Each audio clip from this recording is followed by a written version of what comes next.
So ஏஆர்சியோட முக்கிய காரணம் இந்த வெற்றிக்கே வந்து பார்த்திங்கன்னா ஏஆர்சியில் கிடைக்கக்கூடிய விழிப்புணர்வுகள், ஏஆர்சியில் கிடைக்கக்கூடிய அறிவுரைகள், அங்கே கிடைக்கக்கூடிய சிகிச்சைகள் தான். ஸோ அந்த வகையில் வந்து பார்த்திங்கன்னா நிறைய பேர் வந்து இந்த குழந்தை இல்லாத பிரச்சனைக்கு வந்து டெஸ்ட் டியூப் பேபி ட்ரீட்மெண்ட் பண்ண முடியாமல் பணத்தினால இருக்கக்கூடியவங்க இருக்காங்க. ஸோ அவங்களுக்கு நிறைய சலுகைகள் நாங்கள் செஞ்சு கொடுக்குறோம். நிறைய பேருக்கு வந்து லோன்ஸ் மாதிரி போய் இஎம்ஐ ஆப்ஷன்ஸ் மாதிரி பண்ணி அவங்களுக்கு கட்டண கஷ்டமே இல்லாமல் இந்த சிகிச்சைகள் மேற்கொள்கிறதுக்கு உதவி செஞ்சிட்ருக்குறோம். ஸோ அந்த வகையில் வந்து ஒரு ரொம்ப எளிமையான சிகிச்சை ஏஆர்சியில் கொடுக்கப்படுறது தான் மைல்ட் ஸ்டிமுலேஷன் ஐவிஎஃப் இல்லைனா சாஃப்ட் ஸ்டிமுலேஷன் ஐவிஎஃப்.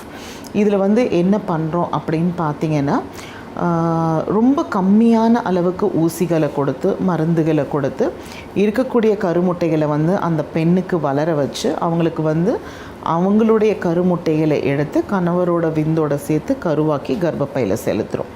ஸோ இது யார் யாருக்கெல்லாம் ரொம்ப சாத்தியம் அப்படின்னு பார்த்தீங்கன்னா பெண்கள் 24 26 வயது உட்பட்டவங்களுக்கு, அதே மாதிரி ஆண்கள் வந்து ஒரு 28 30 வயதிற்கு உட்பட்டவங்களுக்கு இது ரொம்ப சாத்தியமான சிகிச்சை.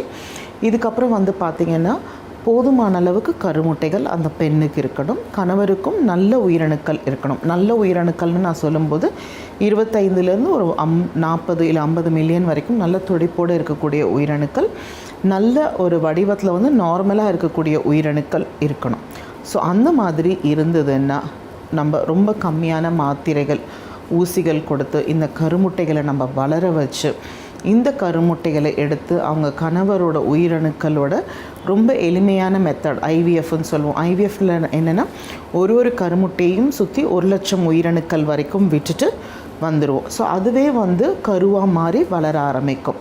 ஸோ இந்த மாதிரி நம்ம வந்து செஞ்சோம்னா அவங்களுக்கு வந்து ரொம்ப வந்து நம்ம கட்டணத்தை குறைக்க முடியும். ஏன்னா கொஞ்சம் மாத்திரைகள் ஊசிகள்னு போகிறதுனால அவங்களுக்கு மருந்துகளுக்கு செலவாகக்கூடிய கட்டணமும் குறைஞ்சிரும்.